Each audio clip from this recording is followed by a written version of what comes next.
Hi, everyone, and welcome to Heal Endometriosis Naturally with Wendy K. Laidlaw. Wendy has spent the last 2 years helping women with various stages of endometriosis to heal naturally after putting her condition into remission. After her own healing success from stage 4 endometriosis and adenomyosis, she's inspired to heal others, and her goal is to help some of the 175 million women know that there is another way other than painkillers, drugs, or surgery. This is the place to be for real talk with real people for real results, so you can learn how to heal your endometriosis naturally.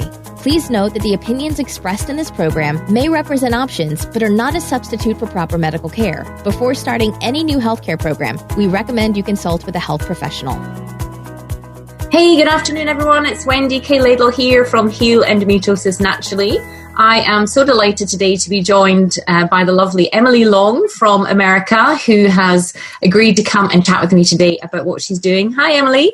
Hi. So happy to be here. Thank you, Wendy. Oh, it's so lovely to have you on because I love what you do. And again, I thought I've been interviewing all these wonderful people who I think can really complement women with endometriosis and where they are and where they're going on their journey. And you have this fabulous website called myfitlife.com, and it's wonderful and it so complements what I do, but makes it really easy and attainable and just so wonderful for women just to kind of get fit in their life and in a nice, gentle, non kind of like threatening way, which, you know, we can get all these messages. But I thought before we go into kind of more what you're doing, I think it's always lovely to hear where you've come from. What has been your journey that kind of led you to this point? Yeah, absolutely. I was always into fitness, but not always for the right reasons. So I started at a really young age exercising. I would sometimes exercise twice a day, and I was really obsessive over what I ate. As soon as I think I was probably about 8th, 9th grade when I became aware of my body for the first time.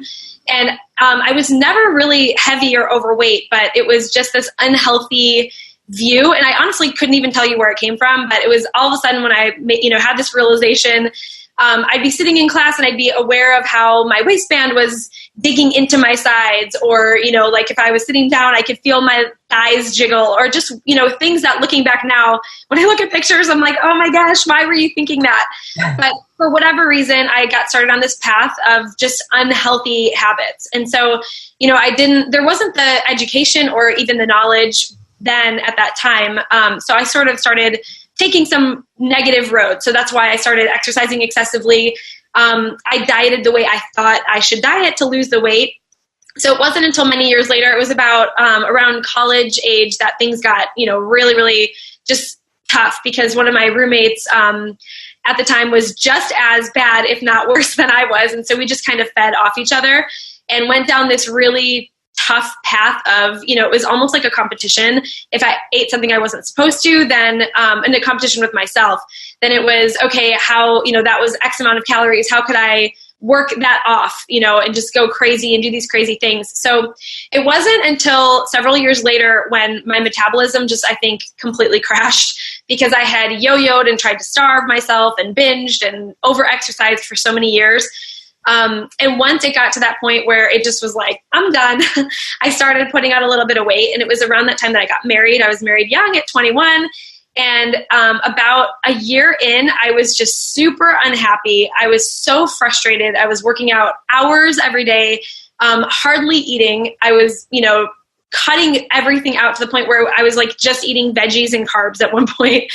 And and it didn't work. I just kept gaining. And again, even though I never, gained a significant amount of weight, I always tell people it's such a mindset that honestly, sometimes it doesn't matter if you're, a size 22 or a size 2. The issue is generally up here between your ears. And that's what I was struggling with.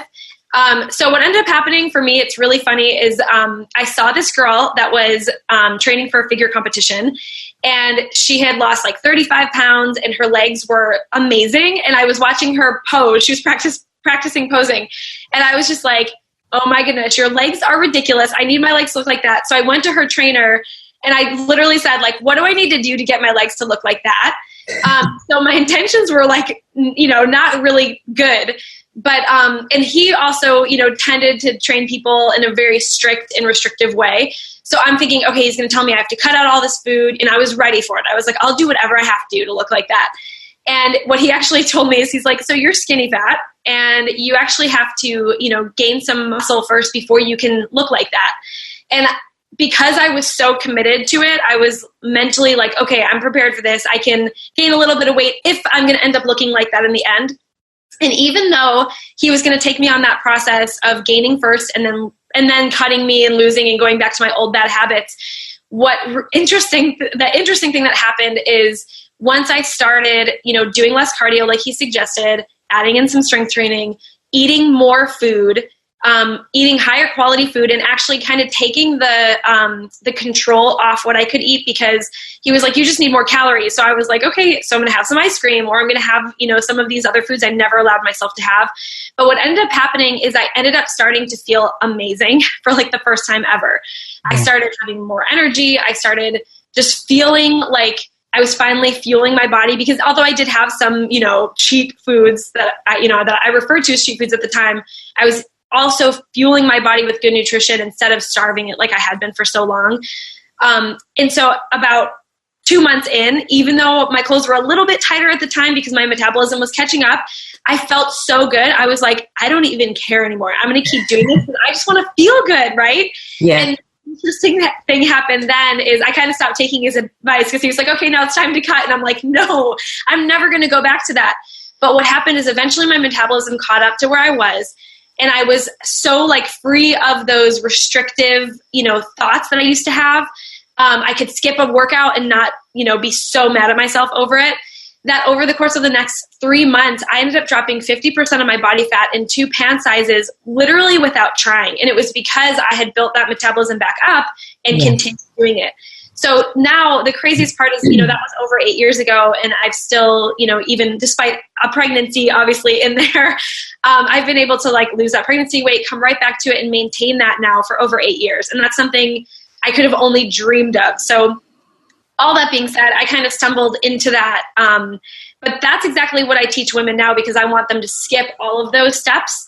And because I kind of accidentally fell into it for the wrong reasons and got the right results. And I know that's not going to happen for everybody. So that's where we are today. Oh, what an amazing story. And I think it's really interesting you touch on the psychology of, what relationship we have with food, and this control and this kind of, almost obsessing over what we're eating, what we're not eating. And it's interesting where all these messages must come from. And also amazing that there you were kind of eating more healthily, and there your metabolism started to kick off. And that's what we tend to talk about in the 12-week foundation program, is women will come in and they'll lose like 20 pounds, but they're eating 3 times as much and their metabolism is kicked off. Because as you know, and I'm sure we're going to hear in a minute, is like how to eat well. But I just want to kind of touch back on the psychology. Now looking back, what do you think it was that was causing that? I mean, clear distress, because we've all been there. I used to have the weirdest relationship with food, and I think, so where do you think that comes from? What is who's to blame, if you like? I mean, social media wasn't as big then. I cannot even imagine if I had the influence of social media and all those accounts then. I think it would have been really bad, actually, because, I was at a point where I never really had a severe eating disorder, but I was, Googling like how to be anorexic, seriously. And I'm like, thank God I never found good information, or I didn't have the willpower to stick to it, because I could have seen that becoming something much worse. I definitely, I think it's in the media in general. I think that women just, it's like one way or the other. Like, for example, I don't know if anybody listening has heard about the thigh gap when that was a thing, or Wendy, if you had heard about that, when women were obsessed with getting a thigh gap.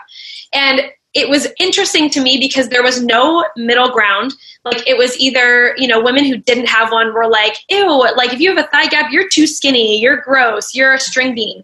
And then on the other side, because they were being defensive of how they felt. And then the other side was like, you're fat, or you're heavy, or you're, not fit or whatever it was. There was no like, can we all just enjoy whether we, you know what I mean? Like, who cares if you have a thigh gap? It was, I feel like there's such extremes. And that's probably the biggest thing that I've noticed now. I think then I wouldn't have been able to identify where it came from. Yeah. But now seeing women come and talk about these things that they want or don't want, and I think it's because there is no middle ground. It's you always are defensive over what you have and, throwing rocks at what you don't. And it doesn't have to be that way. I'm like, people were saying, if you have muscle, then you don't have a thigh gap. And I'm like, that's not true. There's people who have, their bone structure allows for, it's just, it gets a little bit carried away. And I think it's when you just look outwardly instead of looking inwardly, I think is where the actual root is. And, that's just what we keep seeing everywhere on TV and magazines all over the place. Absolutely. And I think what you said there is beautiful. We all forget we're looking outward, trying to compare, and then we end up criticizing ourselves when actually we should be looking inward to think it's that acceptance, isn't it? A self-acceptance, which I think tends to come more later on in life anyway, and can manifest itself in lots of different ways, especially for women with endometriosis. It's normally a time to really re-examine their thoughts, their feelings, their beliefs, not only about their bodies, but about the food and about the relationships and things as well. I know my daughter, when she was at school, I really worried about that. There was so much, information out there. There were so many magazines. There were so many different, how people should be. And I think what I'm hearing from you, and it's why it's lovely having you on, is just that sort of self-acceptance of where you're at, because it causes so much anxiety and stress in the body, which has profound impacts on the chemicals and the hormones and things in the body as well. So tell us, sorry, go on. Oh no, I was just going to say, just as an encouragement, I see this all the time, if people are like, unfollow accounts that don't make you feel good. But I seriously think that is something that should be weighted more heavily, because, I would say I'm more confident now, significantly more confident than I used to be. But even still, I'll find myself on somebody's page and then I'll stop myself and, realize like, this is not creating good feelings. I'm not strong enough to look at this and not feel insecure. And so I unfollow those accounts, and it doesn't mean that there's anything wrong with them. I think, a lot of times people feel bad unfollowing accounts that, because it's just reflective of your own insecurities. Yeah. But I would, that's one of the most important things that I've done, and just made my social media surfing a positive experience. Absolutely. And I think it's so important. And even just sharing that, it gives people permission to say, actually notice how I'm feeling. If this is not making me feel very good, then unfollow. It's all about trying to make ourselves, feel good about ourselves. Right. And that, I think I said to you before this interview, I don't buy women's magazines because I'm sick of having airbrushed, bodies presented to me, which, aren't real. And then you can't help but go to the mirror and compare. So it's kind of almost putting these boundaries in place for self-protection whilst you're, looking at, especially if you've been ill and you've been bedridden, or, you're feeling really rubbish, or you put on weight or whatever, you can't help but be sort of judgmental when you're comparing these things. Mm-hmm. So tell us more about My Fit Life, because as I say, I love what you do. And I think for women with endometriosis, if they're listening to this and they're feeling unfit, and those women who have been through the foundation advanced programs and like, right, okay, I'm out of pain now, I'm not feeling as fit as I would like, share more about, what your website offers. Yeah. So the biggest thing, I always, I kind of tell people, we give you what you want, or we give you what you want, but what we're really doing is giving you what you need. And it kind of, is related to what we were just talking about. But one of the biggest focuses of what we do in My Fit Life Tribe is focus on your identity and making that identity shift. And I'm sure you guys, all can relate to this. Because people come in and they actually, without even realizing it, they identify themselves as dieters, or as yo-yo dieters, or I'm all or nothing. They have all these definitions for themselves that they don't realize is really impacting their life in a negative way. Yeah. And so one of the very first things that we do is teach them how to step into a new identity. And the example that I give all the time is like, for anybody who's a mom out there, that the second you saw the pregnancy test with the 2 pink lines, you were a mom, right? It didn't matter that there was no baby yet, or that you couldn't feel the baby kicking. You took on that identity even before you ever saw the signs of actually being a mom, before anyone else could tell that you were a mom. And I like to use that as an example of becoming a fit lifer, because you have to step into the identity before you feel fit. Yeah. And I think people are like, when I lose weight, then I'm going to feel like a fit person. And it's like, no, you actually have to take that step first. And that's what we teach them to do. Take the step, be a fit lifer, take on that identity, just like the way that you felt the first time you saw those 2 pink lines. You stop drinking, you stop eating lunch meat, you just stop doing all the things that you would be doing if you weren't pregnant. And it's just like that, because when you step into the identity, now you start becoming, without even having to think about it, that person. So you're down the road, maybe you're down 2 pant sizes and you feel amazing and, you know, you've got energy, and it's all because of starting with the identity. So that's the first thing that we try to do is just teach them how to do that.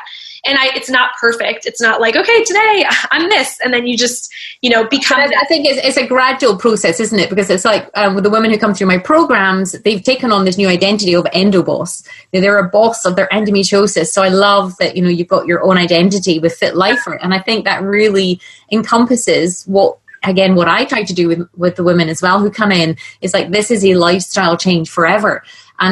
And what you do complements it beautifully. Even the name, you know, that Lifer, that does what it says. Yes, exactly. So, and it's, you know, it's about, you know, I always tell people I'm not that passionate about fitness by itself. Fitness is a tool to, and just like, you know, health is only a tool to have a better life, right? To heal endometriosis. It's the life after that, right? That's the exciting part. And that's the same thing. Like, I don't like, you know, people are like, do you work out all the day or, you know, all day long or several times a day? No, I don't. You know, we call it minimal effective dose to have the best life that I can have. And it's becoming fit and getting over some of those personal hurdles is the only reason I have the boldness to be sitting here right now talking to you or being online, because kind of getting that area of my life under control opened up this world to me. And that's what I want them to understand. And I see it all the time. People will say like, you know, I've lost, 2 jean sizes. I feel amazing. Or actually, they'll say, I feel amazing. I've got energy to play with my kids. You know, I actually feel sexy. I feel like I can pick out anything from my closet. And oh, by the way, I'm down 10 pounds. And it becomes like, you know, the last part of it. Like, oh, that's a cool side effect of feeling amazing. But yeah, so we do at-home workouts. It's designed for busy working women who just don't have time or maybe the finances to get to the gym and hire a trainer. So they're short workouts 3 to 4 times a week using just minimal equipment. I love your workout. I saw some of your stuff, and I'm not a gym person, and part of me that wishes I was, but I'm just not. And then when I saw your stuff, and I'm like, actually motivates me to do things in the house. I was doing it with my dog, Ginty the Labrador, yesterday, and she's looking at me, what are you doing? And I'm like, look at me. I was up and down on the back of a chair, you know, and I'm just like, this is me doing a workout that Emily was doing. It's amazing. And I actually felt really empowered in a different way, because I think it goes back to what we were saying just a couple of minutes ago. It's like the all or nothing thing. I was either a gym person or I wasn't, and therefore if I wasn't, I was a failure type thing, you know, where the way that you work and what you promote is so healthy in so many different ways. Yes. And I think it's unreasonable. You know, I actually own a fitness studio, and I still do most of my workouts at home. And people are always surprised to hear that. And I'm like, when I'm there, I'm teaching a class, and then I come home and I fit it in throughout the day. And if you have kids, you can use your kids. And, you know, people think their workout has to be perfect. I start at this time, and it's 45 minutes or whatever.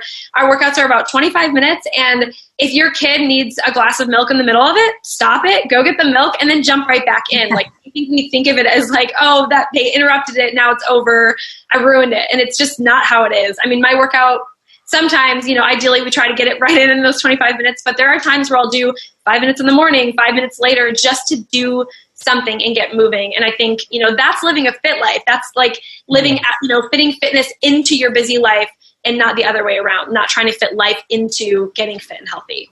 Yeah, I think that's awesome, because it's rather than making a big thing that, you know, that it's like another thing to do that, you know, you potentially might not get around to doing and then feel bad about. The fact you're fitting it into your life and plus the way that you do it is so nice, because you don't put this sort of psychological pressure on people, like, you know, there's something wrong with them if they don't, or the fact that they have to stop or split it over periods of time. So that's fantastic. So how did you come up with that idea? Was that just because that's what worked for you, or how did you arrive at that? Yeah.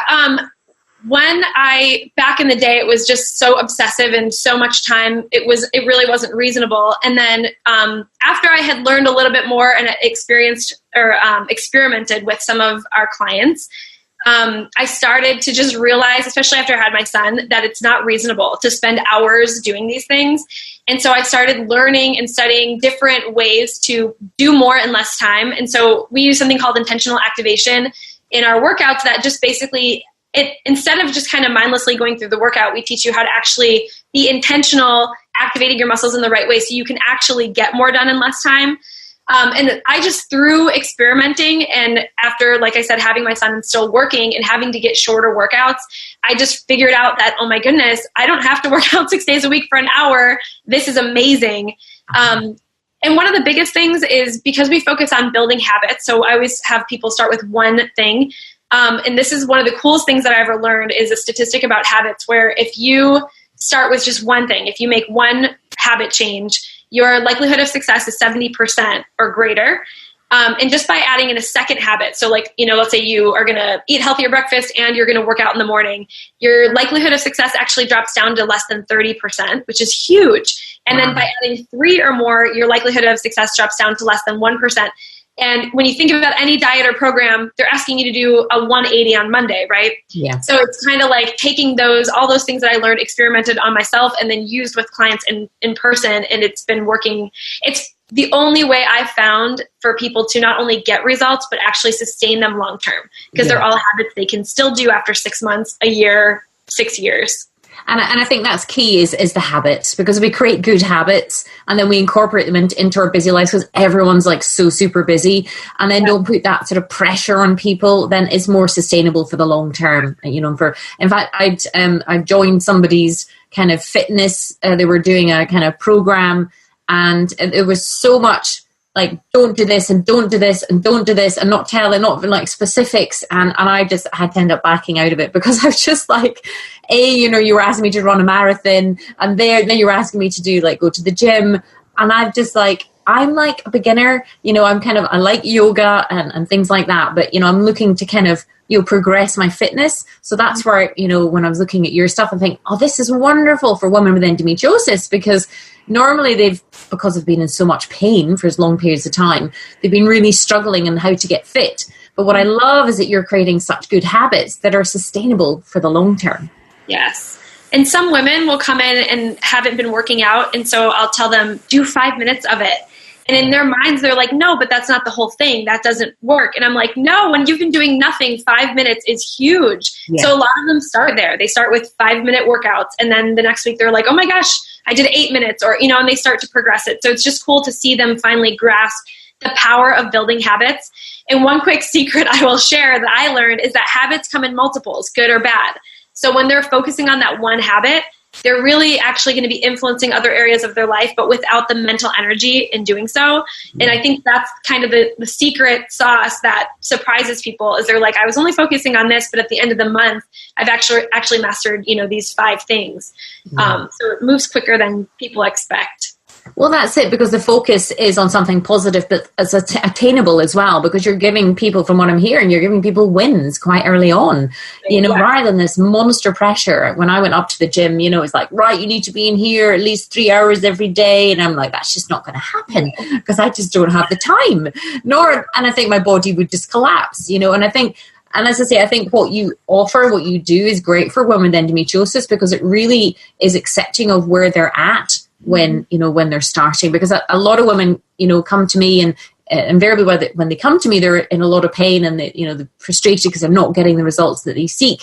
But again, a lot of women are trying to go to the gym, and they're pushing their bodies that are in high degrees of pain, and their body's just not in a position to move past that. We need to identify the root causes of the pain, whilst, easily incorporating these nice, gentle exercises, which, as you say, gets the body kind of starting to feel better in lots of different areas, as well as the mental element as well. Exactly. That's exactly right. So if people want to know more about you and My Fit Life, where should they get more information from? For right now, the best place to connect would be on Instagram, which is at myfitlife.emily. And then on Facebook, we're undergoing a little bit of a name change, and Facebook doesn't always change it right away. So it's facebook.com/myfitlifeemily. But the name of the page currently still says The Resolved Life. But you'll see, facebook.com/MyFitLifeEmily will get you to the right place. Awesome. Well, I mean, you'll be giving me links and things anyway, so I'll put them in the bottom of the podcast and the video here. But thank you so much indeed for coming on, because I love what you do, and even your attitude towards food and eating out and creating meals. You've got so many great, you really have kind of developed it for the busy mom and the busy working wife, or the busy working woman, or just anyone, whether even if they're in pain or not in pain. You've really kind of identified, just how to make it a lot easier, because there's so much pressure on women generally anyway to be this perfect being, which none of us can be, because there's no such thing as perfection. Right. So thank you for creating what you've done. And as I say, I think it's wonderful. So thank you for coming on and sharing. Thank you so much for having me. It's an honor to be on. My pleasure. And for those who are listening, if you are still in pain and you've not bought my book yet, I offer you a free paperback copy worth $14.99 on Amazon. But you can get a free copy at healendometriosisnaturallybook.com. And I just ask you to pay the shipping, and I ship all over the world. So wherever you are on your journey, don't feel alone. Get started, reach out, and I'll be delighted to help you. But in the meantime, Emily, thank you so much for being on, and we look forward to chatting with you again soon. Thank you. Thanks. Bye-bye. Thanks for listening to Heal Endometriosis Naturally with Wendy K. Laidlaw. And I hope you enjoyed the show. Don't forget to subscribe, like, and rate us. If you're interested in learning more, you can download your top 5 jumpstart tips at healendometriosisnaturally.com and jump on the VIP email list. Remember to keep you number one. The world needs a healthy you.